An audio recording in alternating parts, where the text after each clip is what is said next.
La Bible avertit que les anges qui se sont rebellés contre Dieu ont été gardés enchaînés dans les ténèbres jusqu'au jugement prévu. L'Apocalypse parle de 4 anges enchaînés sur le grand fleuve Euphrate.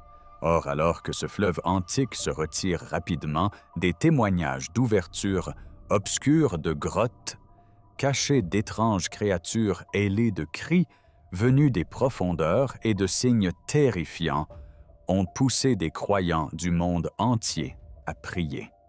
S'agit-il simplement de sécheresse et de découvertes archéologiques ou l'Euphrate révèle-t-il un avertissement biblique ancien?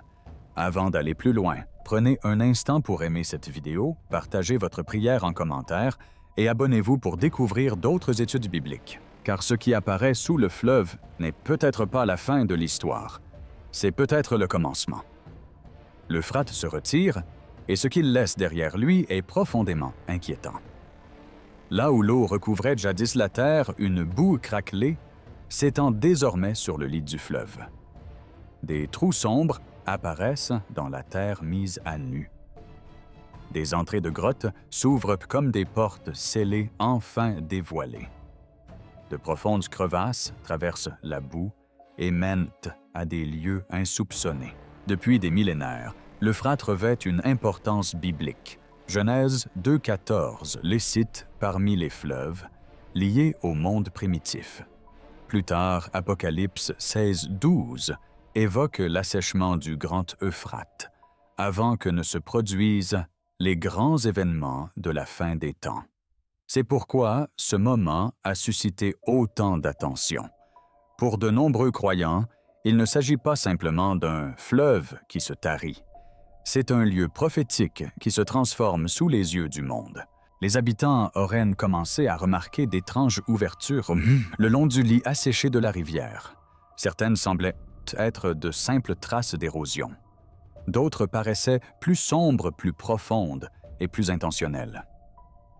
Puis on a affirmé qu'un escalier de pierre avait été découvert sous la rivière, descendant sous terre.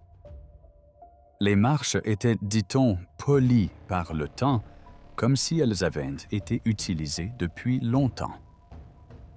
Autour d'étranges marques ornaient les parois, signe d'une ancienne structure cachée sous des couches de boue et de temps. Bien sûr, il existe des explications naturelles. La sécheresse, les barrages en amont, l'érosion, l'effondrement des sédiments et les ruines mises au jour peuvent tous révéler des choses autrefois cachées sous l'eau. Toutes les ouvertures obscures ne sont pas d'origine surnaturelle. Toutes les pierres anciennes ne sont pas des prophéties, mais le moment choisi pour ces révélations interpelle, car il s'agit de l'Euphrate. C'est le fleuve dont parle l'Apocalypse. Et maintenant, alors que les eaux se retirent, ce qui était recouvert commence à apparaître. Des témoins affirment avoir entendu des sons provenant des profondeurs de la grotte, des rires déformés, des cris soudains et des gémissements rauques, semblables à des cris d'animaux résonnant dans la roche. Certains ont évoqué le vent des mouvements de terrain ou des animaux piégés, mais ceux qui se trouvaient près de l'entrée ont déclaré que ces sons ne semblaient pas aléatoires. Ils montaient, s'estompaient puis revenaient, comme si quelque chose à l'intérieur de la grotte réagissait à leur présence. Peu après, plusieurs ouvriers auraient refusé de poursuivre les travaux. Ils ont décrit une atmosphère pesante, une oppression à la poitrine et la sensation d'être observés hors de portée de leurs lampes. Chaque écho semblait bouger, chaque ombre semblait respirer. Puis, un autre témoignage inquiétant s'est parvenu. Près de l'entrée de la grotte, des témoins ont affirmé avoir aperçu une silhouette massive et inconnue se tenant dans l'obscurité.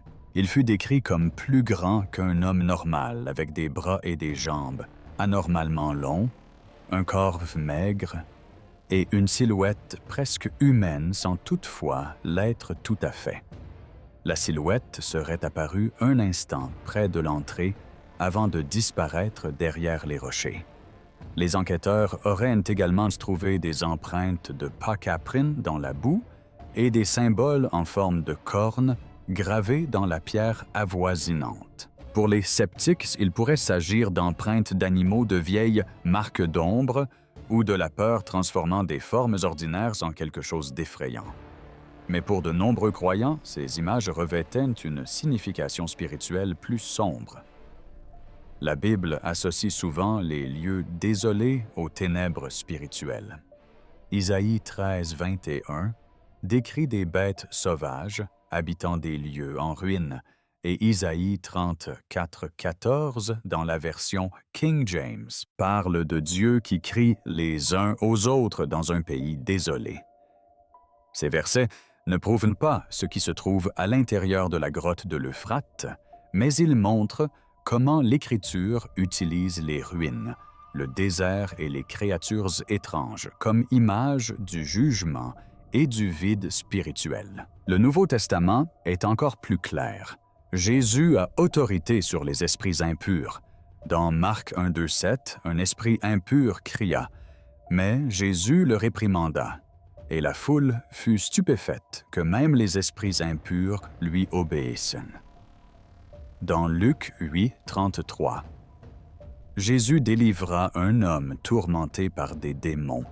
Le message n'est donc pas un appel à la peur. Si les bruits sont naturels, la grotte demeure un mystère. Si quelque chose de plus sombre est en jeu, les croyants doivent se souvenir de Jacques II. Même les démons y croient et tremblent. C'est pourquoi le monde entier prie. Et si vous croyez que seul Dieu peut protéger son peuple en des temps pareils, écrivez « Seigneur, protège-nous ». C'en est commandeur. Tandis que les explorateurs s'enfonçaient plus profondément sous le lit exposé de l'Euphrate, leurs lampes torches balayaient la voûte de pierre. Au début, ils ne virent que poussière, fissures et parois antiques. Puis quelque chose bougea au-dessus d'eux. Une faible lueur glissa dans l'obscurité. Une autre apparut près d'un coin de la chambre. Puis plusieurs autres formes se mirent à filer entre les rochers. Des témoins les auraient décrites comme de petites créatures ailées, rapides, silencieuses et luisant faiblement comme des braises d'argent. Elles n'étaient pas assez grandes pour être humaines. Pourtant, leurs mouvements ne ressemblaient pas à ceux d'insectes ordinaires. Certaines s'accrochaient au plafond. D'autres se glissaient dans d'étroites fissures. D'autres encore planaient un instant avant de disparaître au plus profond du tunnel, comme si elles fuyaient la lumière. Personne ne pouvait affirmer avec certitude ce qu'elles étaient. Les sceptiques avançaient des explications naturelles. Il pouvait s'agir de chauves-souris dérangées par des pas humains. Il aurait pu s'agir d'insectes reflétant les faisceaux d'une lampe torche, l'humidité, les minéraux, la poussière ou la distorsion de l'appareil photo peuvent créer d'étranges effets dans une grotte obscure. La peur peut aussi modifier la perception des ombres. Mais pour ceux qui se trouvaient à l'intérieur de cette salle, le spectacle était différent. Ces minuscules êtres lumineux sont apparus sous le Euphrate. Cette même apparition fluviale est liée à des puissances restreintes et à un jugement institué. Ce lieu à lui seul a transformé une étrange vision en quelque chose de bien plus inquiétant.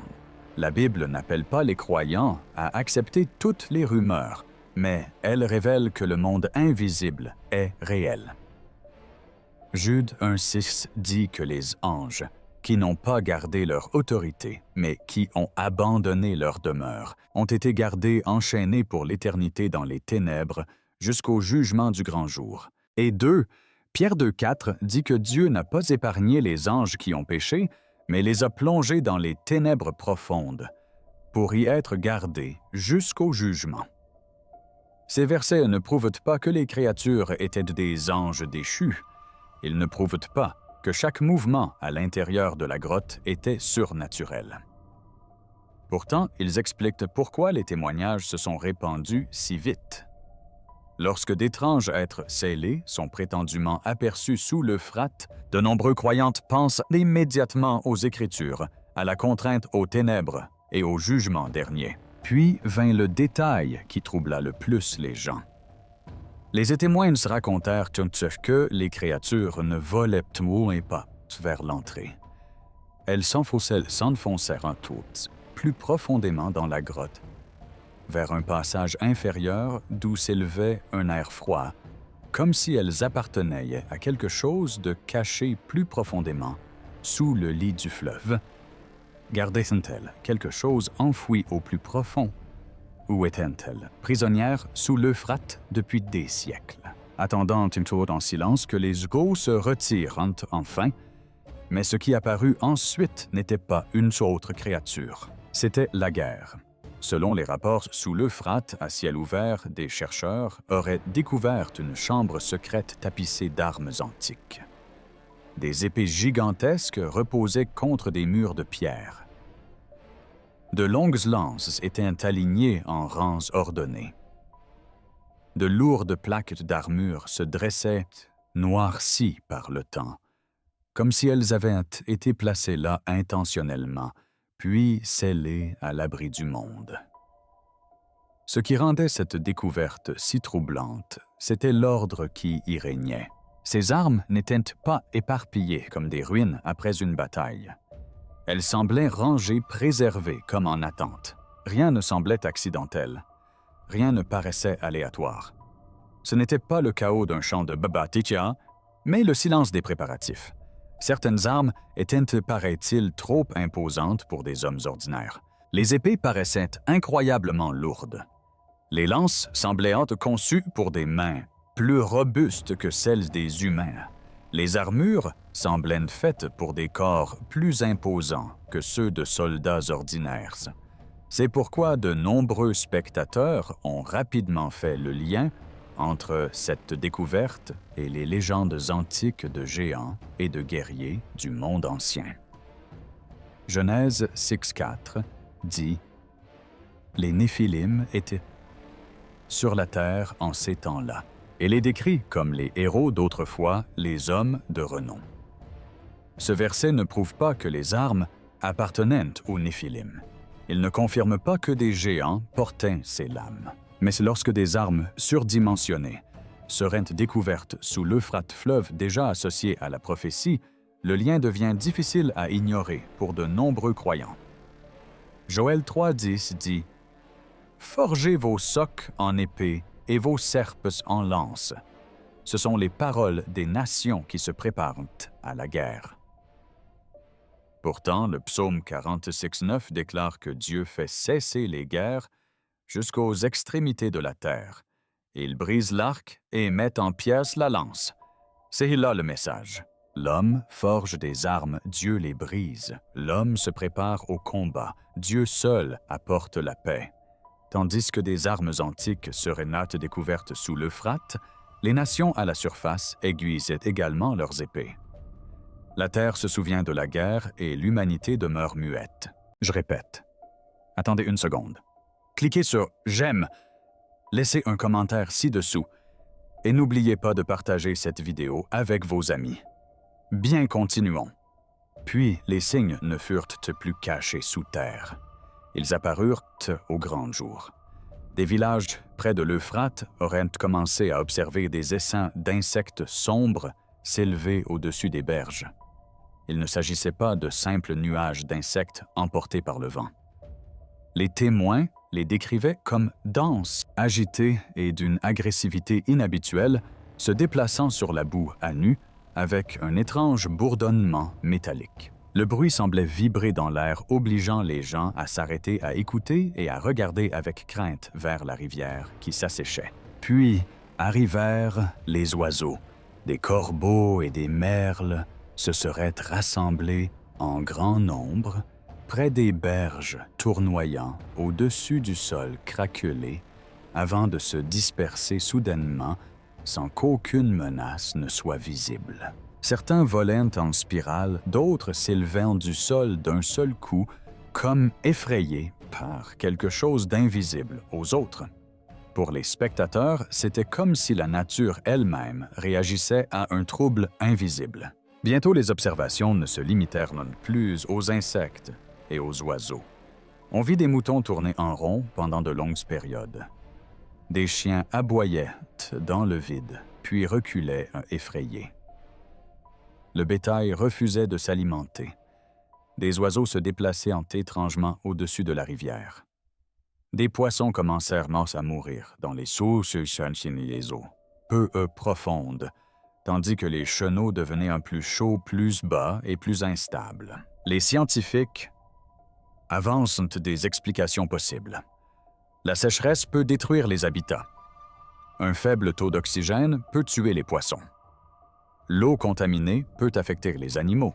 Les perturbations magnétiques, les secousses souterraines, les chaleurs extrêmes et les effondrements environnementaux peuvent tous modifier le comportement des êtres vivants. Ces explications sont importantes. Tout mouvement étrange n'est pas forcément d'origine surnaturelle, mais pour les croyants, le moment où il se produit revêt une signification plus profonde. Romains 8, 22 dit « Nous savons en effet que la création tout entière soupire et souffre les douleurs de l'enfantement jusqu'à présent. » Ce verset ne décrit pas la création comme silencieuse. Il décrit un monde sous pression, un monde aspirant à la rédemption, un monde accablé par le poids de la corruption. Alors quand les insectes pullulent, les oiseaux s'éparpillent, les animaux paniquent et les poissons meurent aux abords d'un fleuve nommé dans la prophétie beaucoup, commençant à voir plus que ce simple stress environnemental. Ils voient un témoin. La terre ne parle pas avec des mots, elle gémit par des signes. La peur entourant l'Euphrate se mua bientôt en un autre danger, la tentation. Tandis que le fleuve continuait de s'assécher, des rumeurs commencèrent à circuler, selon lesquelles le lit mis à nu révélait bien plus que des grottes, des armes et des pierres anciennes. Certains habitants auraient aperçu des formations minérales scintillantes dans la boue. D'autres affirmaient que des sédiments précieux des dépôts, semblables à de l'or, et même d'éventuels indices de ressources pétrolières apparaissaient là où coulait autrefois l'eau. Ces affirmations restent non vérifiées et doivent être considérées avec prudence. Mais la réaction qu'elles ont suscitée fut immédiate, car rien ne révèle plus vite les sentiments humains que la richesse. Une grotte inspire la peur, un bruit étrange éveille la curiosité, mais l'or attise le désir.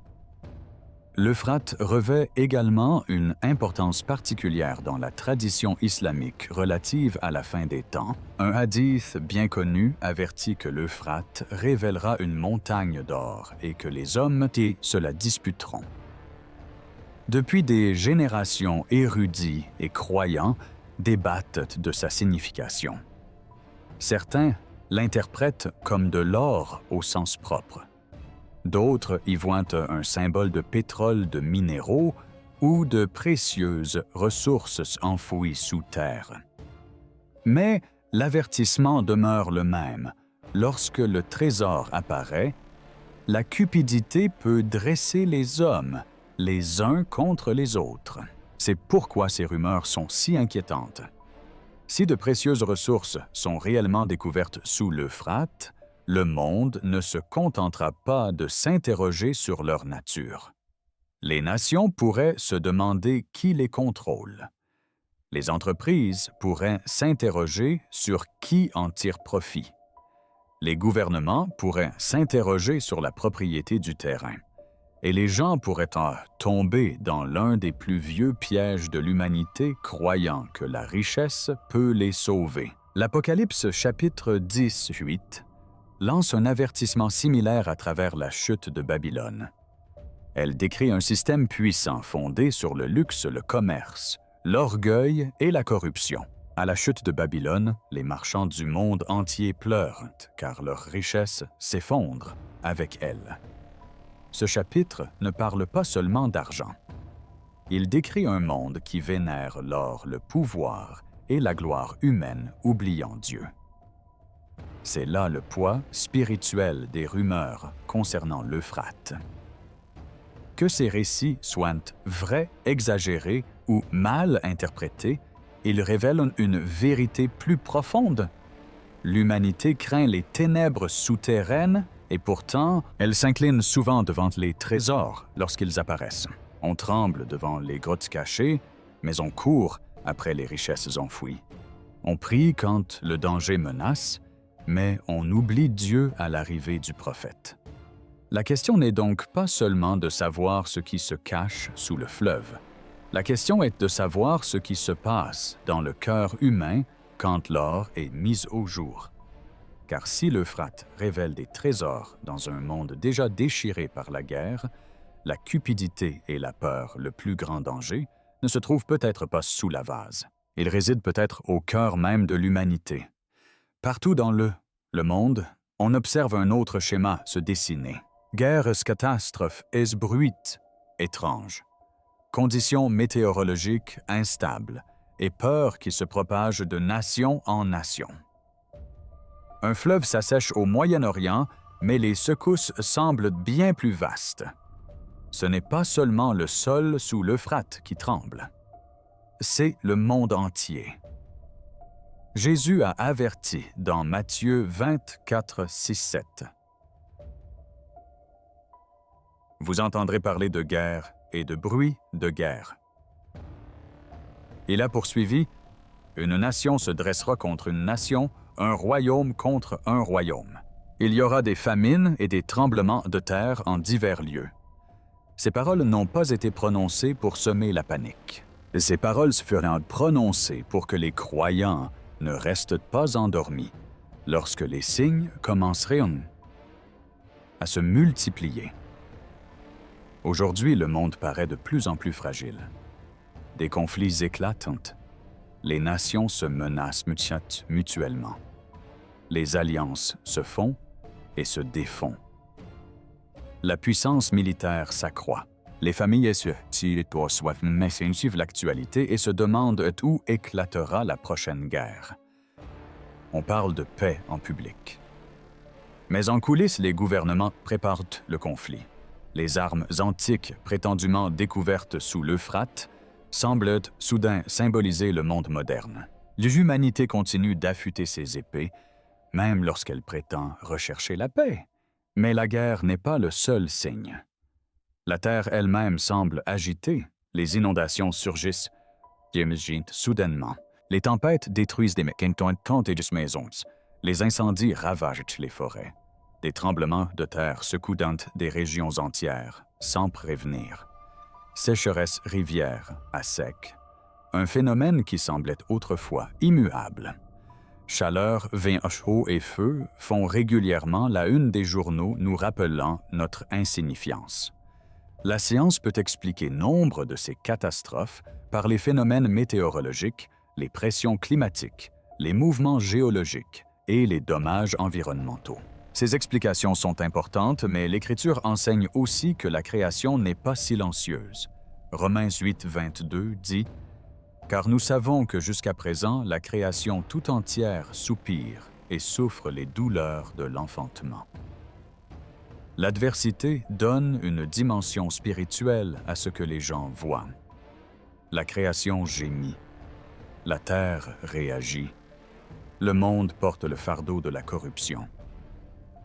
Et puis, il y a ces sons. En divers endroits du globe, des gens ont rapporté avoir entendu d'étranges bruits de trompettes dans le ciel profond métallique et difficiles à localiser. Certains sons peuvent être causés par le vent, l'industrie des variations de pression ou des vidéos modifiées. Mais pour de nombreux croyants, le son de la trompette revêt une signification biblique. Dans l'Écriture, les trompettes annoncent des avertissements, la guerre, des rassemblements, le jugement et l'action divine. Matthieu 24, 30 et 1 dit « Le Fils de l'homme enverra ses anges avec la trompette retentissante. » Nul ne devrait prétendre que chaque bruit étrange est une prophétie. Nul ne devrait interpréter chaque tempête comme une prédiction. Mais lorsque les guerres s'intensifient, que les catastrophes se multiplient, que les rivières s'assèchent, que les animaux réagissent, et que des sons étranges emplissent le ciel, la question devient plus difficile à ignorer. S'agit-il d'événements isolés ou de signes qui s'accumulent? La réponse ne devrait pas inspirer la peur aux croyants, mais les préparer. Jésus a dit dans Luc 21, 28, « Restez droit et levez la tête, car votre délivrance est proche. » Le monde tremblera peut-être, mais les fidèles sont appelés à veiller, à prier et à tenir ferme. La véritable question n'est plus seulement de savoir ce qui se passe au sud de l'Euphrate. La question plus profonde est de savoir dans quelle saison le monde est entré. Dans toute l'Écriture, le jour du Seigneur est décrit comme un temps où l'orgueil humain est mis à nu, les royaumes ébranlés et l'autorité de Dieu devenue incontestable. Il n'est pas présenté comme une date à calculer, mais comme une réalité qui exige une préparation spirituelle. Jésus l'a clairement exprimé dans Marc 13, 32. « Quant à ce jour et à cette heure, nul ne le sait pas, même les anges au ciel, ni le Fils, mais seul le Père. » Cet avertissement est important. Aucun croyant ne devrait prétendre connaître le moment précis du retour du Christ. Ni l'actualité, ni un fleuve, ni une guerre, ni une découverte ne permettent à quiconque de fixer une date. Mais ignorer le moment n'excuse pas de passer à côté des signes. Dans Luc 21, 34, Jésus exhorte ses disciples à la prudence. « Prenez garde à vous-même, de peur que vos cœurs ne s'apesantissent par les excès de table, l'ivrognerie et les soucis de la vie, et que ce jour ne vous surprenne comme un piège. » Le danger n'est pas seulement le désastre, il est aussi la distraction. Une génération peut être cernée d'avertissements et pourtant rester spirituellement insensible. C'est pourquoi de nombreux croyants portent un regard nouveau sur le monde. La pression ne vient pas d'une seule source, mais de plusieurs. Les nations sont tendues. Les sociétés sont divisées. La vérité est souvent considérée comme une opinion. Le mal est banalisé. La foi est tournée en ridicule. Des familles se déchirent.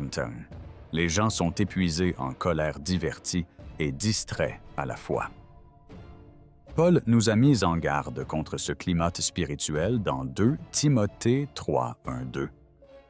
Mais comprenez bien ceci, dans les derniers jours, il y aura des temps difficiles car les hommes seront égoïstes, avides d'argent, orgueilleux, arrogants et injurieux. Il ajoute plus loin au verset 4 que les hommes préféreront le plaisir à Dieu. Il ne s'agit pas simplement d'une liste de mauvais comportements. C'est le portrait d'un monde replié sur lui-même où le moi devient l'idole et Dieu une simple pensée après coup.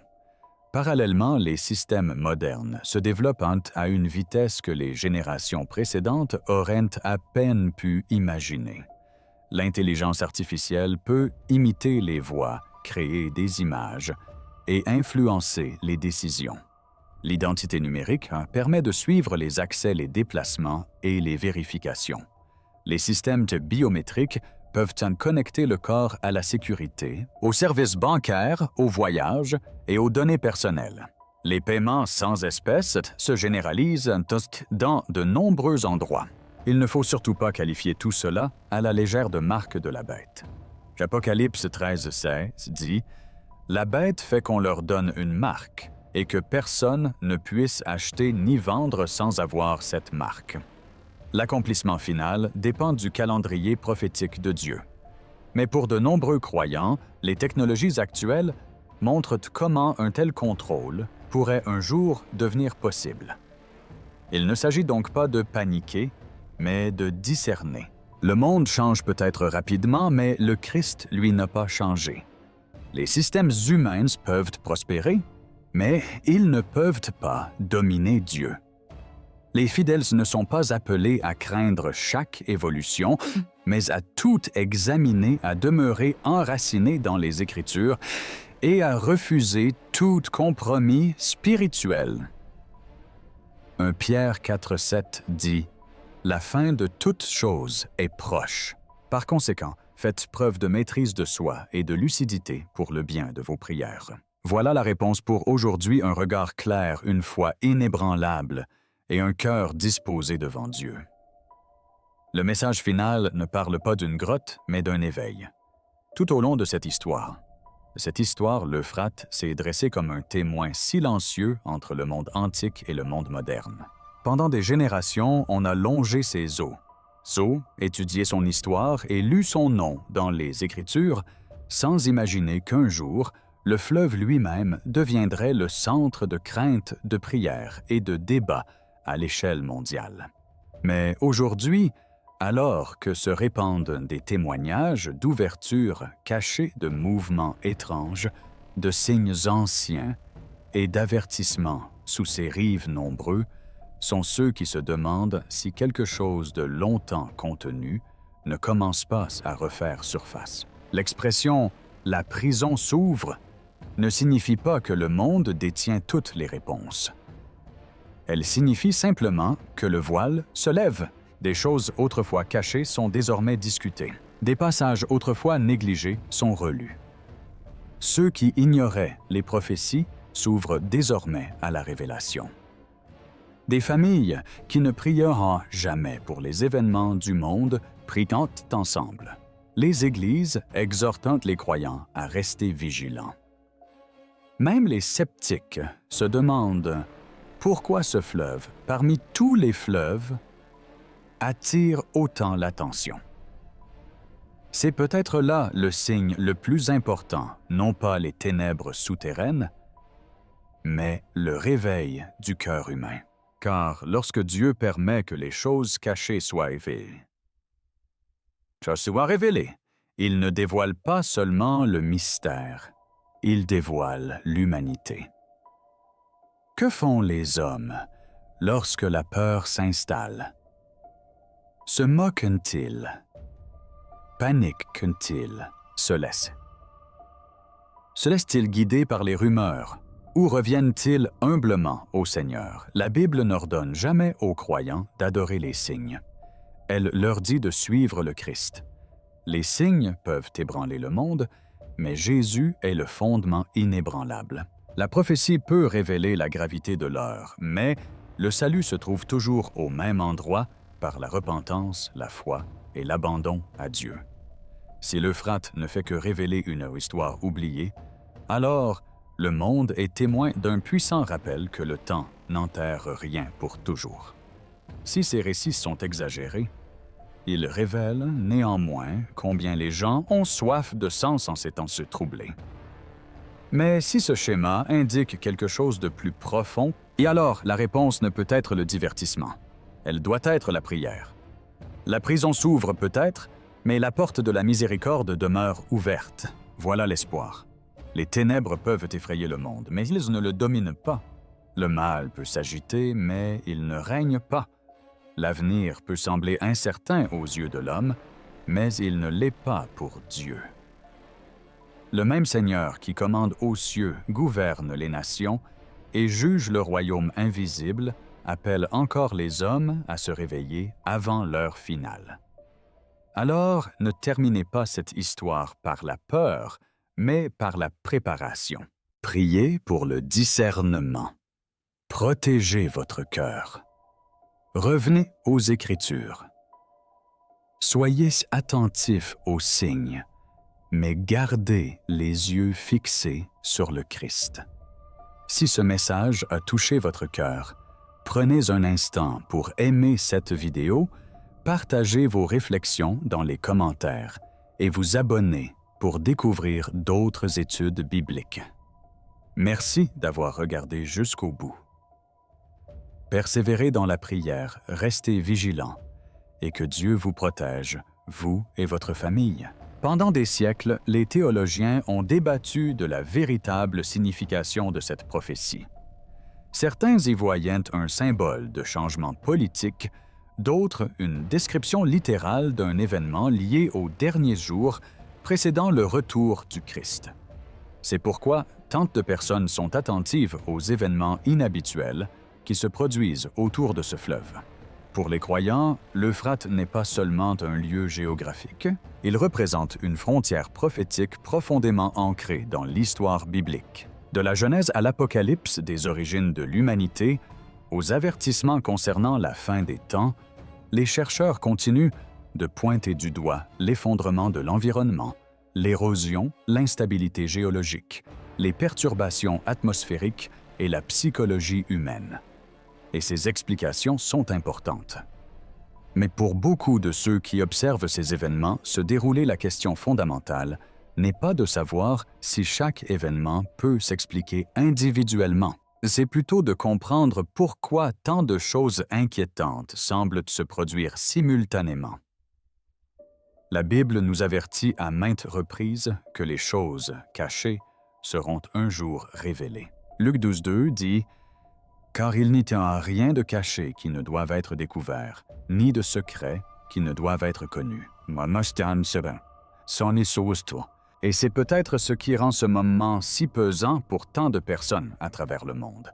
On a l'impression que l'humanité entre dans une période de révélation où des choses enfouies sous la surface, tant physiquement que spirituellement, remontent peu à peu à la lumière. Mais les Écritures ne parlent pas seulement de peur et de jugement. Elles parlent aussi d'espoir. La Bible nous exhorte sans cesse à ne pas paniquer, mais à nous éveiller spirituellement, à rechercher la sagesse et à nous tourner vers Dieu tant qu'il est encore temps. Jésus dit dans Matthieu 24, 42, « Veillez donc, car vous ne savez pas à quelle heure votre Seigneur viendra. » Ce verset n'a pas pour but de semer la terreur, mais de rappeler à chacun de rester vigilant, fidèle et prêt, ainsi que ces événements soient des signes surnaturels, des phénomènes naturels ou simplement des rappels de la fragilité de ce monde. Une vérité demeure incontestable.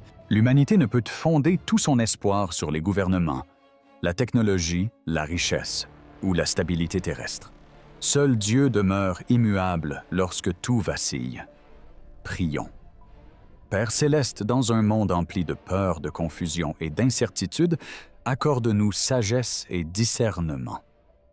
Aide-nous à rester spirituellement éveillés et guide nos cœurs vers la vérité plutôt que vers la peur. Protège nos familles, fortifie notre foi et rappelle-nous que quoi qu'il arrive sur terre, tu gardes le contrôle au nom de Jésus. Amen. Si cette vidéo vous a fait réfléchir, n'hésitez pas à commenter ci-dessous et à partager vos impressions. Pensez-vous qu'il s'agisse de simples coïncidences ou de signes auxquels l'humanité devrait prêter attention?